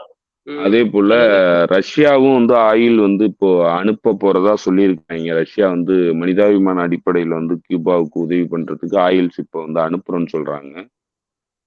ஏற்கனவே வந்து சைனா வந்து சோலார் பேனல்ஸ் வந்து நெறைய அனுப்பியிருக்குது. இப்ப சைனா தான் முக்கியமான ரோல் ப்ளே பண்ணும் கியூபாவ காப்பாத்துறதுல. ஏன்னா கியூபா வந்து கிட்டத்தட்ட முடக்கப்பட்டிருக்கு. எல்லா வகையிலயும் வந்து கலோனியல் சீஜ் வந்து பண்ணியிருக்கிறானுங்க. உள்ளுக்கு வர முடியாத அளவுக்கு சீஜ் பண்ணியிருக்கிறானுங்க. அதுல கரீபியன் தீவுகள்ல இவனுங்க நிறுத்தி இருக்கிற அந்த அர்மாடாங்கிறது ராணுவ நேவல் ஃபோர்ஸஸ்ங்கிறது கிட்டத்தட்ட வந்து கியூபால இருந்து எதுவும் போக முடியாது. கியூபாக்குள்ள எதுவும் வர முடியாத அளவுக்கு தடுக்கிறதுக்கான ஒரு ஃபோர்ஸா தான் வந்து நிறுத்தி வச்சிருக்கிறானுங்க. ஃபோர்ஸ் மூலமா வந்து கலோனியல் காலகட்டம் மாரி வந்து ஒரு நாட்ட வந்து சீஸ் பண்றது இப்போ வழக்கமா நடக்க ஆரம்பிச்சிருக்கு. ஸோ இதுல அ முக்கியமான விஷயம் என்னன்னாக்கா, இப்ப டெல்சி ரோட்ரிகஸ் வந்ததுக்கு அப்புறம், வெனிசுலால இருந்து ஆயில் போனது நின்றுச்சு. ஏன்னா வெனிசுலா தான் வந்து ஆயில் சப்ளை வந்து கியூபாவுக்கு பண்ணிட்டு இருந்தது. லைஃப் லைன் மாதிரி. கியூபாவுக்கான உதவிகள் எல்லாத்தையும் பண்ணிட்டு இருந்தது வெனிசுலா தான் மதுரோ இருந்த வரைக்கும். இப்போ மதுரோ போனதுக்கு அப்புறம் அது சுத்தமா தடைபட்டுருச்சு. ஸோ கியூபா வந்து கிட்டத்தட்ட நிர்கதியான நிலையில நிக்குது. இதுக்கு காரணம் என்னன்னாக்கா, இப்போ புதுசா மாற்றம் அடைஞ்ச நிலை தான். வெனிசுலாவுல ஏற்பட்ட மாற்றம் தான் இதுக்கான காரணம். அப்போ டெல்சி ரோட்ரிகோஸ் வந்து எந்த வகையில வந்து அ பொலிவேரியன் ரெவல்யூஷன வந்து இன்னும் நான் தான் வந்து ஹோல்டு பண்றேன்னு சொல்றதுக்கான தார்மீக உரிமைய வந்து இழந்துடுறாங்க இதுல. ஏன்னா கியூபாவுக்கு பண்ண வேண்டிய விஷயங்கள வந்து நீ அமெரிக்காவுக்கு பயந்துகிட்டு பண்ணலனாக்கா, அப்ப எந்த வகையில நீ வந்து எதிர்த்து நிக்கிற? எங்க இருக்குது இதுல ஸ்டெட்ஃபாஸ்ட்னஸ்? எதுவுமே கிடையாது. கேப்பிச்சுலேட் பண்ணிட்டதா தானே அர்த்தம். இல்லன்னா நீயும் வந்து சேர்ந்துகிட்டு இது 5த் காலமா தானே வந்து இயங்குறதா அர்த்தம். ஸோ அதனால இதுக்கு மேல வந்து ஜஸ்டிஃபிகேஷன் வந்து பெருசா பண்ண முடியாதுன்னு தான் நினைக்கிறேன். இத வந்து வெனிசூலன் மக்கள் வந்து உணர ஆரம்பிச்சுட்டாங்கன்னு தான் நினைக்கிறேன். இல்ல வேற எதுவும் ஒட்டுமொத்தமாவே கரப்ட் சொசைட்டியா எலைட் செக்ஷன் பூரா போயிருச்சான்னும் தெரியல. இப்ப இதுல இருந்து கிரவுண்ட் லெவல்ல இருந்து புது லீடர்ஷிப்லாம் உருவாக்கி இத தடுக்கிறதுக்கா வர்றதுங்கிறது, இத சேலஞ்ச் பண்ற அளவுக்கு வருமான்னா, இம்மீடியட்டா நடக்குமான்னு தெரியல. ஸோ அதனால பல சிக்கல்கள் வந்து வெனிசுலாக்குள்ள உருவாயிருக்குங்கிறது மட்டும் நம்மளால கிளியரா பார்க்க முடியுது. ஆ ஓகே, ஓகே தோழர். ஏன்னா அந்த நீங்க சொல்றது திரும்ப அந்த எலைட் பீப்பிள்னு சொல்லக்கூடிய அந்த ஆட்கள் வந்து அந்த மைண்ட் செட் வந்து அ இதுக்கு ஆதரவா தான் இருக்கும்னு வெளிலருந்து பார்க்கப்படுது. ஏன்னா வெளியில இருக்கக்கூடிய வெனிசுவேலால இல்லாம அது வந்து அ மற்ற நாடுகள பார்த்து சஃபஸ்டிகேட்டடா இருக்கக்கூடிய இத பார்த்துட்டு, இப்படியெல்லாம் நம்ம இருக்கணும் அப்படின்னு நினைக்கக்கூடிய சாதாரண ஒரு மனிதனுக்கு இயல்பா வரக்கூடிய ஒரு விஷயம். அமெரிக்கா கூட நம்ம இயல்பா சேர்ந்து இருந்தா எப்படி இருக்கும்? நல்லா இருக்கும்ல அப்படின்னு. ஆனா அமெரிக்கா கூட சேர்ந்த நாடுகள்லாம் எவ்வளவு மோசமா போச்சு அப்படின்றத கவனிக்காத ஆட்கள். அந்த மாதிரி ஆட்கள் இந்த எலக்ட் செக்ஷன் வந்து இப்படி நினைக்கிறதுக்கு நிறையவே வாய்ப்பு இருக்கிறது தான் நானும் ஃபீல் பண்றேன். இது அப்படித்தான் நடந்திருக்கா அப்படின்னு இன்னும் மேபி ஃபர்தர் டேஸ்ல தான் அது நமக்கு தெரிய வரும். இப்ப அந்த ஈராக் பத்தி கொஞ்சம் முக்கியமா நான் பேசிடணும்னு நினைக்கிறேன். அதோட வந்து இதை முடிச்சுக்கலாம்.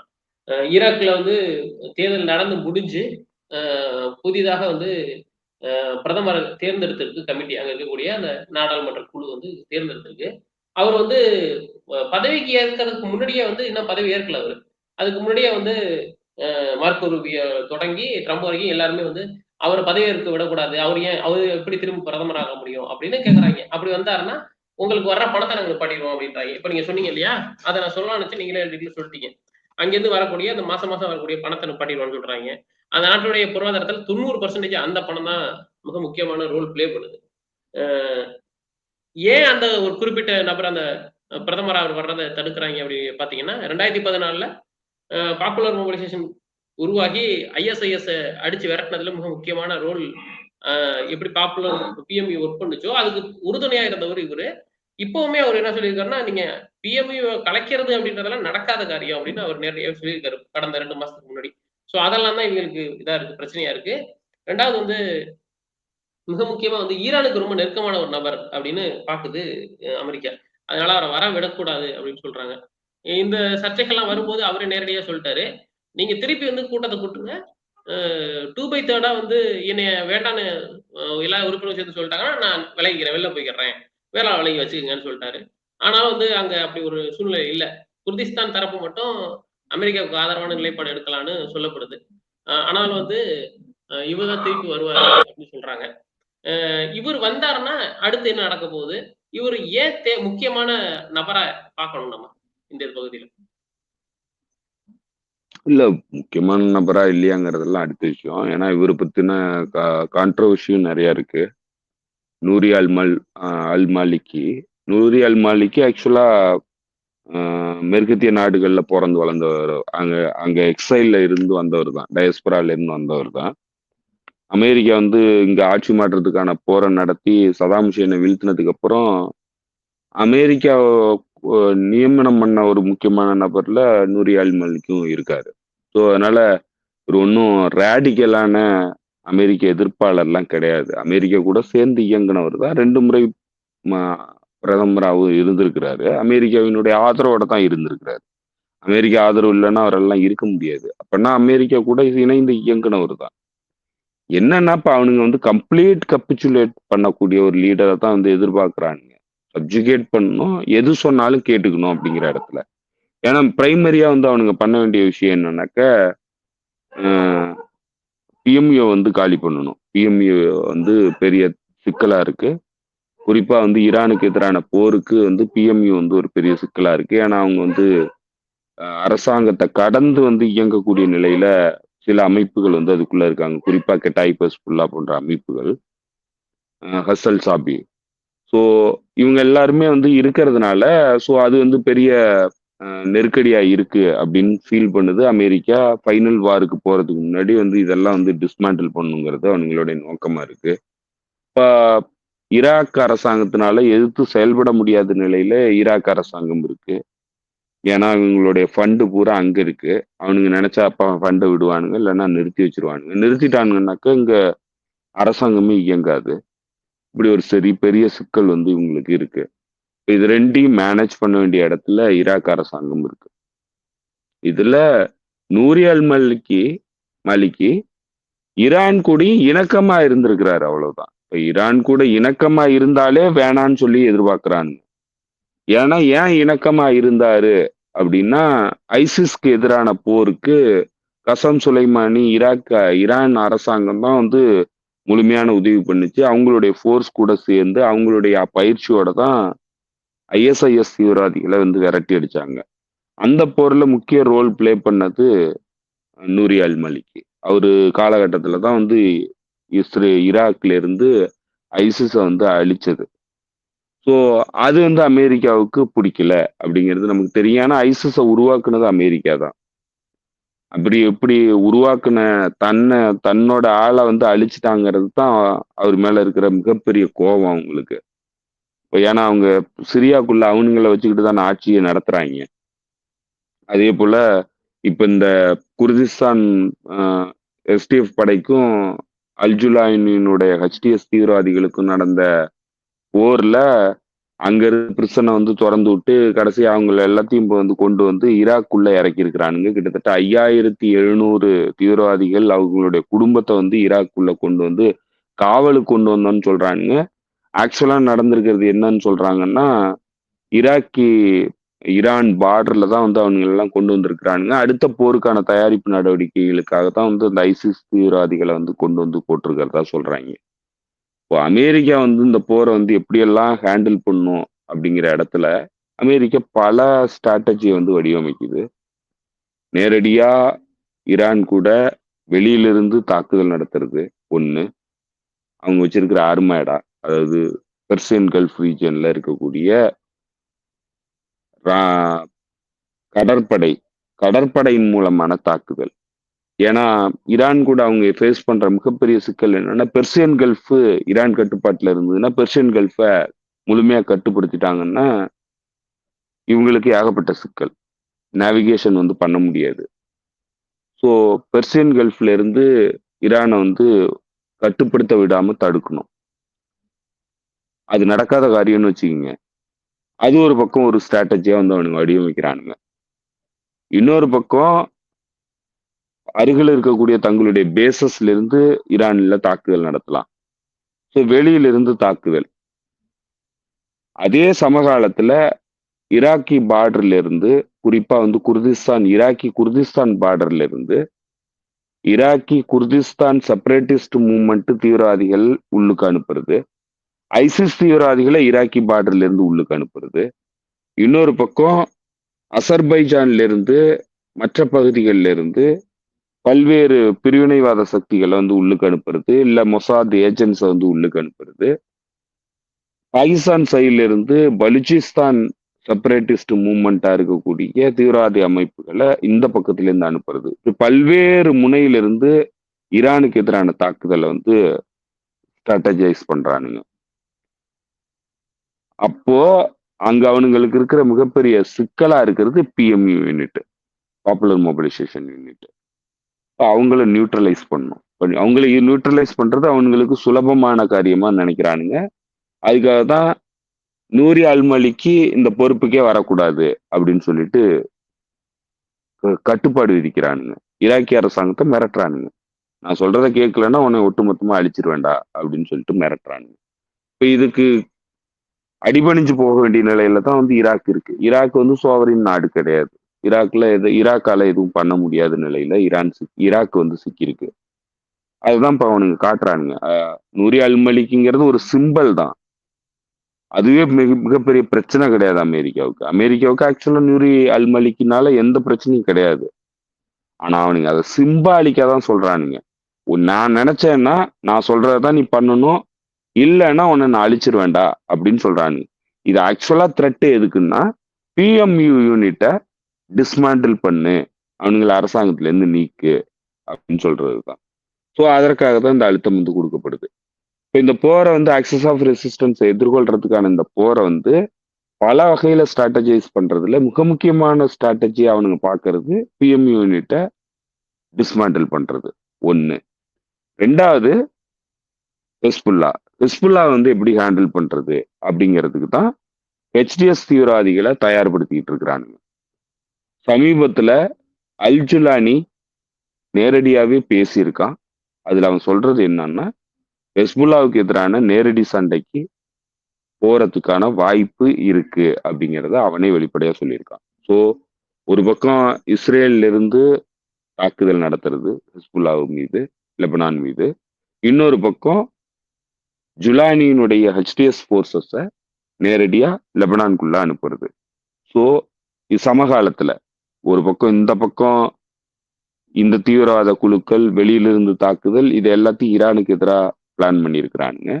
இன்னொரு பக்கம் ஹெஸ்புல்லாவை ஹேண்டில் பண்றதுக்கு இஸ்ரேல்ல இருந்தும் ஹெச்டிஎஸ் தீவிரவாதிகள்ல இருந்தும் தயார்படுத்தி இருக்கிறானுங்க. அதற்கான பணிகளை வந்து ரொம்ப தெளிவா திட்டமிட்டு வடிவமைச்சிருக்கிறானுங்க. அதே போல உங்களுக்கு தெரியும், காசாக்குள்ள கிட்டத்தட்ட சுத்தி வளைச்சிருக்கிறானுங்க ஹமாஸ், பிஐஜே போன்ற அமைப்புகளை. ஸோ இப்போ அவங்களுக்கு அங்கிருந்து வெளியில போறதுக்கான வழிமுறையே கிடையாது. யமன்ல இருக்கிற அன்சரல்லா அமைப்புக்கு எதிரான நடவடிக்கையை தான் ஒரே ஃபோர்ஸா கன்வெர்ட் பண்ணியிருக்கிறானுங்க. கிட்டத்தட்ட வந்து சவுதியினுடைய கட்டுப்பாட்டில் இருக்கக்கூடிய அந்த எடன தலைமையை கொண்ட அரசாங்கம் தான் வந்து இப்போ கம்ப்ளீட்டா வந்து கட்டுப்படுத்துது. ஏன்னா யுனைடெட் அரப் எமிரேட்ஸினுடைய ஃபோர்ஸஸ் வந்து பின்வாங்கிட்டு இவனுங்க உள்ளுக்கு போறானுங்க. அதே சமகாலத்துல யுனைடெட் அரப் எமிரேட்ஸுக்கு ஆதரவான சக்திகளை வந்து போராட்டத்தை நடத்த வச்சிருக்கிறானுங்க. இப்ப எப்படியா இருந்தாலும் இது எந்த தரப்புக்கு ஆதரவான படையா இருந்தாலும் சரி, இதர் வந்து சவுதி அரேபியா இல்ல யுனைடெட் அரப் எமிரேட்ஸ் எதுக்கு ஆதரவான படையா இருந்தாலும் சரி, இந்த படையும் ஐசிஸ் தீவிரவாத அமைப்பு இங்கேயும் உள்ளுக்கு இருக்கு, யமன்குள்ளேயும் அல்கொய்தா செல்ஸ் வந்து இங்கேயும் உள்ளுக்கு இருக்கு. இவனுங்களை எல்லாத்தையும் யமன் அன்சாருல்லா அமைப்புக்கு எதிராக திரட்டுறது, சண்டைக்கு அனுப்புறது. அப்படியே சமகாலத்துல எல்லா தரப்புல இருந்தும் எல்லா ஆக்சஸ் ஆஃப் ரெசிஸ்டன்ஸுக்கான திட்டத்தையும் வந்து அவனுங்க வடிவமைச்சு இந்த போரை வந்து கொண்டு வரானுங்க. அதுல முக்கியமான ரோலா ஒரு சிம்பாலிக் நடவடிக்கையா தான் நூரி அல்மலிக்கு அவருக்கு எதிரான இந்த நடவடிக்கையை அவனுங்க ரெட்டாரிக்கா சொல்றானுங்களே தவிர ஆக்சுவலா நூரி அல்மலிக்கு அவனுங்களுக்கு மிகப்பெரிய த்ரெட்டு கிடையாது.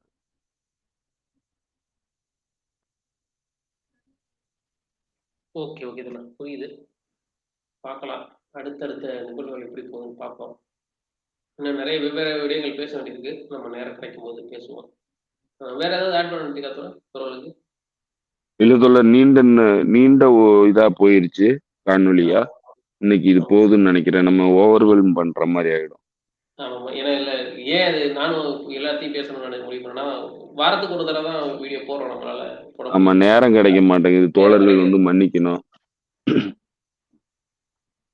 அதனால தான் சரி இது 1 மணி நேரம் இதா இருந்துச்சுன்னா தோழர்கள் பொறுமையா கேட்டுக்குவாங்க அப்படின்ற காரணத்தினால தான். வேற ஒண்ணும் இல்ல. ஓகே தோழர். உங்க நேரத்துக்கு ரொம்ப நன்றி.